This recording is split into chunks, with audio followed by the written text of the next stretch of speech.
This is one of the most hilarious images I've seen in a long time. I had seen it before being used by other people. One of the first people I saw use it was, remember that guy who used to make videos, Ancestral Brew? This was one of the first people I saw use this, and he described this as the native Egyptians. And he said about 30,000 years ago, this is what native Egyptians look like. Now, there's obvious problems with this. One being it's not based on anything. You can see this skull around here, and I'll show you why that's a useless image. But also, we know from Asia that there has been a transformation of people since 30,000 years ago, even people coming from Europe landing in Asia. And so to assume that people in Asia looked the same 30,000 years ago and today is not even a real thing. The image which this is based off of is the Nuzlat Qatar skeleton, rich with the stone tools and then surrounded by later pottery of Nubian make. If we were to take seriously the theories of the ancient Egyptian Zeptepi story, then this person would have been involved within the early Egyptian pharaonic times that predate the known dates of today. Now, obviously, that's a throwaway. Now, of course, most people who have studied the skull find it to have sub Saharan African affinities, but this is also true but obvious. So when they came there, they already came with the idea that it was going to have sub-Saharan African features, and why wouldn't it? What else would there be there in that time, going back that far back inside of Africa? Now, surprisingly, these stone tools are nowhere near as good as the stone tools that would come later, and they're not like the stone tools that they were using inside of Egypt, because in Egypt it got more sophisticated and they became better. But it's interesting to think that this person over here had no idea the type of foundation that he was setting for his people when he was just surviving, which is what human beings used to do. This skeleton is so old that it might even predate a unifying date for languages found in Africa. And in fact, if we try and trace it back all the way, this might predate the Afro-Asiatic languages. It might predate the Bantu languages, the Niger languages, the Nilo-Saharan languages. Remember, even though we know today that languages can last a pretty long time, 35,000 years is a very, very long time. Now, obviously, inside Africa, there was also a lot of travel. And this is one of the things that we see being reflected by the evidence. The stone tools in Africa at this point are a little different than those that you would see earlier. So this period that even this Egyptian is part of is the tail end of the Middle Stone Age. The Middle Stone Age starts about 300,000 years ago and ends at about 40,000 years ago. So this is just in that era. And then, of course, we get into the other Stone Age. The cool thing about it is because of these traveling times, we can see that different types of people are moving in and out of regions. And so Africa is not a static place. Like if you think today, I mean, based on a lot of the conversations we see, you would think a guy who was in Egypt 100,000 years ago is still in Egypt today. This is one of the things that I try to fight against because, I've seen a couple videos claim that the ancient Egyptian DNA goes back 70,000 years ago, which doesn't make any sense. Even if you're counting just the black people, 70,000 years ago doesn't make any sense because people would have migrated in and out of that region, especially as the weather changes dramatically in those regions. And there are some floods that happen around the coasts. There are some parts of Africa that are taken by water, the sea rise. and all kinds of things over 100,000 year period. Another thing that happens is that Africans, we do see some back and forth, but this is very early between Asia and Africa. And the people who are there would essentially still be African. In fact, when you see people indicating who the people in Asia are today, they always depict them as Black Africans. So the first people who migrate out, because of course, when you leave Africa, you don't instantly become like an Asian. Like, your hair doesn't just, oh, what the hell? That's not how it works. Now, of course, if they were just trading stones, we could just imagine that it would be like a trade thing. So, in other words, these people create stone and then they move it here, and then those people move it here. Although in those days, stone was a primary thing, so it's how you chipped other stones. It's how you did anything really back then. So anything we use metal today was pretty much stone back then. And of course, there's many uses that we don't know. Did they leave stones in water and use them for certain things that would, because stones, can get temperature for a short amount, leave them in fire. Perhaps, if you leave a stone in fire, you can use it to do other things later. But again, we know they had fire, we know they had stones. But they had another thing, which is a type of powder, but it's a chemical called ochre. And this ochre was very useful in the past. And it's actually one of the things that were used in the Middle Stone Age. I think it was invented in the Middle Stone Age that is used, it's used everywhere in the world. Let's start there, especially red ochre. It's used everywhere in the world. But in Africa, it's used till today dramatically. It's actually the one powder that I knew about without learning anything. So my parents were using it, my grandparents were using it. So lots of people were still using it, especially to ward off certain insects. If we read this study from South Africa, we can see that this is a pretty much Middle Stone Age invention, although there is ideas that it might have been used earlier. As we read, over the last 2 decades, Red Ochre has played a pivotal role in discussions about the cognitive and cultural evolution of early modern humans during the African Middle Stone Age. Given the importance of ochre for the scholarly debate about the emergence of behavioral modernity, the lack of long term spatio temporal analysis spanning large geographical areas represents a significant gap in knowledge. Here, we take a continent wide approach rather than focusing on specific sites, regions, on techno complexes. We report the most comprehensive meta-analysis of ochre use to date, spanning Africa between 500 and 40,000 years ago, to examine data from more than 100 archaeological sites using methods based on time averaging.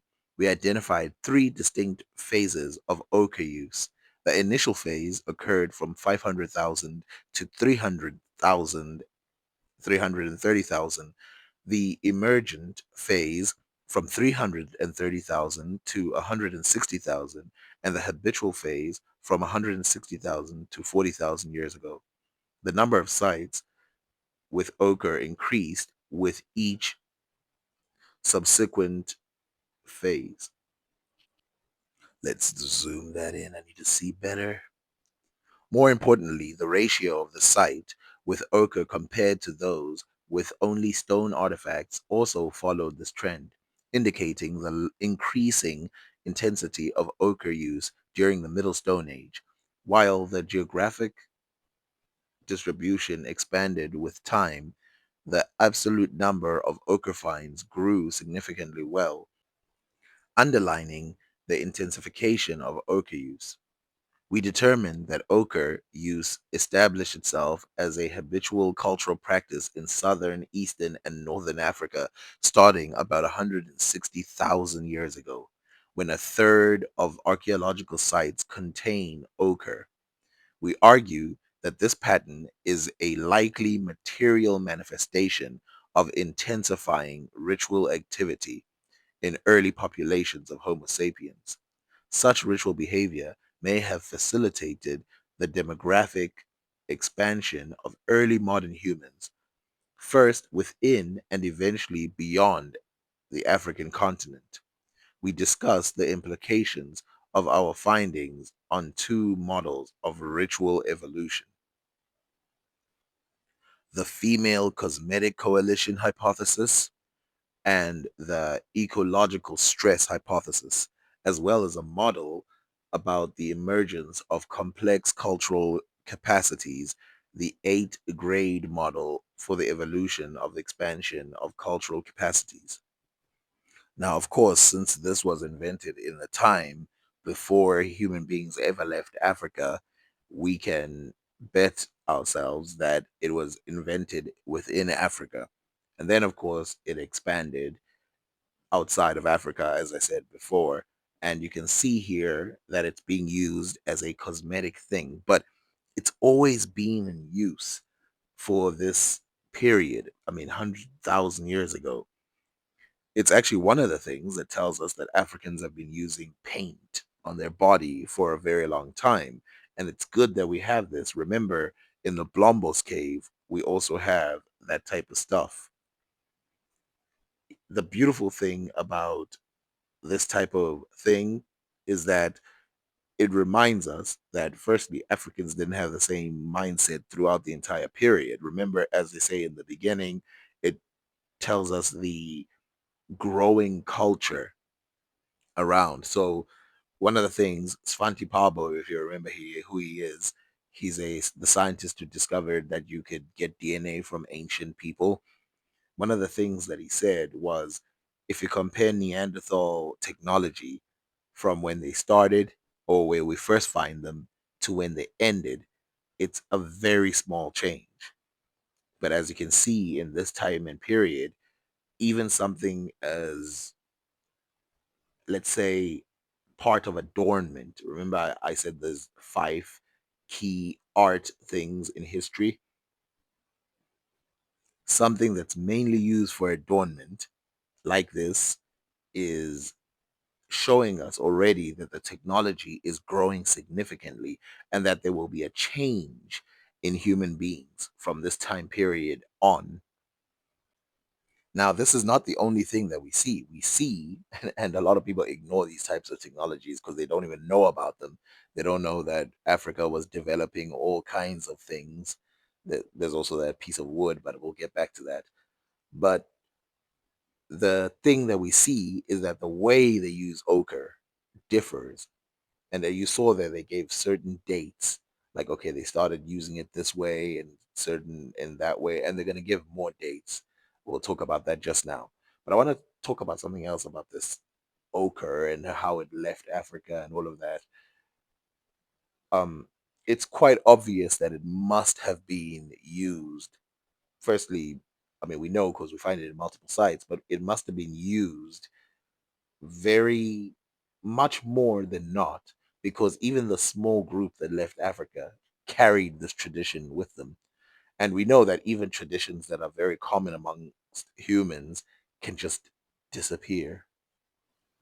Now, knowing this information, let's go back to this ancient Egyptian or prehistoric Egyptian, and you can see around him there are stone tools. This is the map provided where they show both the lithic tools, which are stone tools, and other technologies, but mainly stone tools. And then the ochre, you can see with the triangles.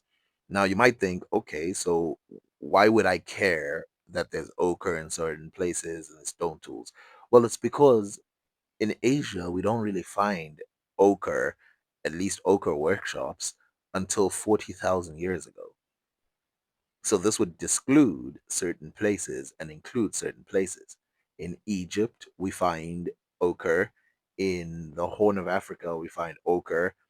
In Kenya, we found ochre. So you can see here there's a certain move, a real trade of ochre, and it moves along this coast all the way to North Africa.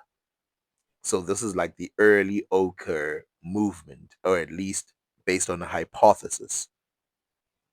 Okay, so in Asia, and I think I should put the Wikipedia version of it up because it's the same places, just in color.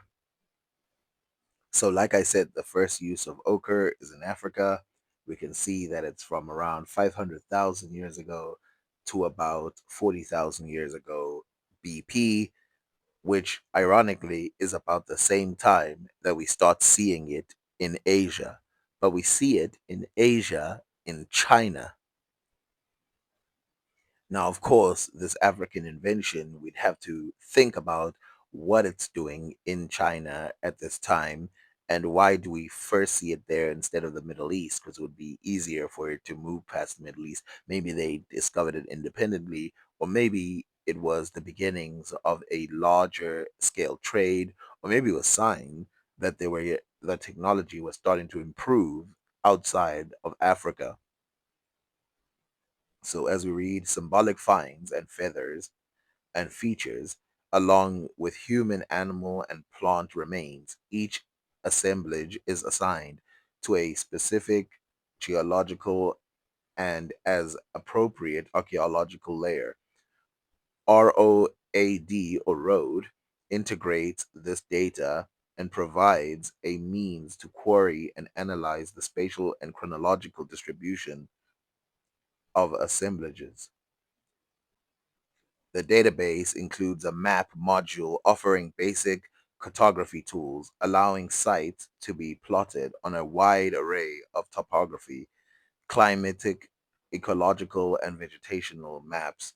Road also offers other spatially developed analytical tools, such as the scenario tool, to define a preferred hominin species, a time slider to examine the distribution to finds during adjustable windows of time, and time slice described below.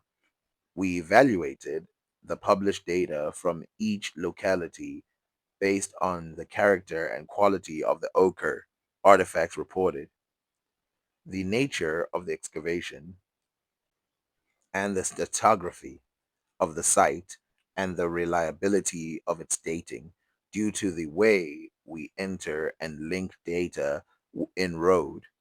All of the aspects are prerequisites for building a robust and reliable framework for analyzing data. As a result, we eliminated datasets judged to be from questionable contexts. Consequently, some sites frequently mentioned in the literature are not part of the analysis. We excluded sites with mixed, doubtful, or poorly described assemblages and poor or no dating. In the end, we removed 18 sites from our analysis for reasons cited in Table 2. Now, I was not going to read that part, but I think it's important to show that this is a thorough research study. It's not some garbage I pulled out of nowhere. And also, there's actually a wasn't a debate, but it was a presentation I watched, which at the end they had the ability to argue for or against, and I saw people arguing back and forth. One of the things that people don't realize is these people don't just sit there and agree with each other; they argue all the time. So if you want to read the entire results, you can. I'm going to leave it for a couple. You can pause it and read it. But what's important is reading the final paragraphs, starting at however. So I'm about to skip that. Now, the reason why I'm reading this part is because basically the last part is saying that most of these date from prior to 100,000 years ago. So they're not those involved in recent times. And then, of course, they start talking about the cap when they start seeing a dramatic change in the usage. And of course, once you get to Egypt, it's used as lipstick, it's used as all kinds of things. However, starting between about 160 and 130,000 years, we begin to see dramatic increase in ochre use. This varies with the smoothing interval. where larger intervals generate slightly older estimates. All distributions show a maximum around 60 to 70,000 years and decrease towards the younger end of this study scope, likely a border effect induced through the sampling age boundary at 40,000 years. The distributions with few or no smoothing intervals in 10,000 years are characterized by a higher variability. We see their expansion in the minor peaks post dating 120,000 years and attribute this to the increasing number of more precise dates. So remember this ochre that I'm talking about and remember the sites. I want you to look at the sites themselves so that you can know exactly how human beings traveled. And of course, in that 40,000 range, it's important because a lot of people they think that in Africa it was like empty and then all of a sudden a bunch of North Africans came in. But if you look at the distribution from Africa, meaning the trade, you can see that there is a real movement from one part to the other. It is not a fictional thing, it is real. And you can see that there are boundaries and barriers. Now, of course, the question is why are they linked up with stone tools?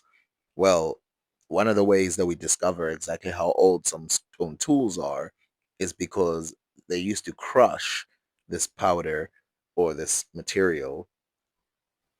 In explaining the distribution implications of the ecology stress hypothesis, we confirm that changes in ochre use occur, but these seem to follow the general distribution of stone artifacts.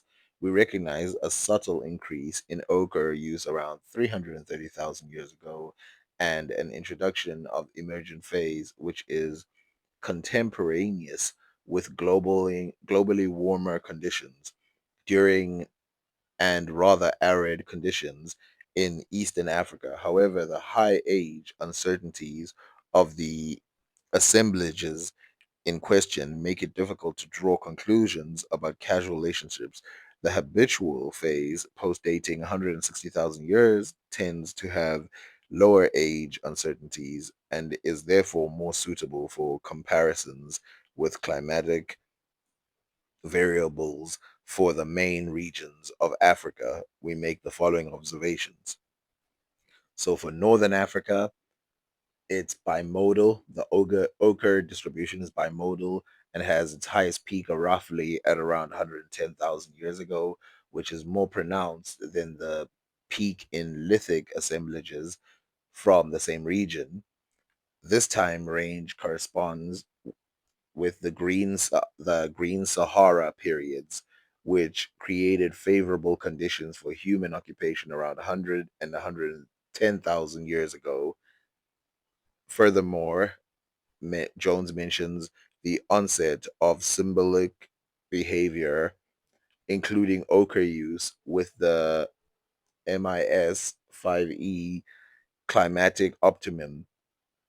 Consequently, we suggest that the increase in ochre coincides with an ecological window of opportunity for early humans rather than a period of ecological stress. We emphasize, however, that this signal is weak due to the generally low fine density of this region. Now, in Central and Eastern Africa, we recognize an increase of ochre use correlating with more arid conditions. East Africa and proposed mega droughts between 135 and 75,000 years ago. However, the ochre distribution follows a trend of lithic assemblages through the time span considered, which we interpret as an increase in population density affecting lithic and ochre abundances. Southern Africa, the highest abundance of both ochre and lithic assemblages is found in this region, representing 75% of all ochre assemblages from the continent Throughout the emergent phase, ochre and lithic assemblages are equally distributed. During the habitual phase, the majority of the ochre assemblages are related to relevant techno-complexes as explained in section 3. We attribute the major peak of ochre use during the habitual phase to narrower dating ranges, a larger proportion of assemblages with ochre, and the presence of a more archaeological sites in general, the latter two possibly being related to an overall increase in population, especially in southern Africa. We would argue that this dynamic was mainly created by a positive feedback loop between collective rituals with their positive effects on the size, density, and stability of the social networks and growing populations. Furthermore, the decreasing values in our diagrams between 60,000 and 40,000 years at the end of the time span analyzed is likely an artifact of our methods, as we did not examine sites younger than 40,000 years. Consequently, so without continuing to read forever, the conclusion is Southern Africa is probably where the technology emerged and continued to grow for a very long time. And then it suddenly got distributed all the way to North Africa, which you can find. And about 40,000 years ago, and that specific period, we still find the thing there. And this is probably due also to movement from people from Southern Africa. Remember, this invention was not invented more than once, at least not in Africa. It was redistributed. In other words, people migrated from one place to another, introducing this type of technology into the regions. So this is how we know that humans must have migrated in those areas. So for the people who say that that skeleton has to do with something in Asia, yeah, you need better evidence because firstly, this is only one of the evidences that we have. There are tens of them. Like, share, subscribe, and do other stuff.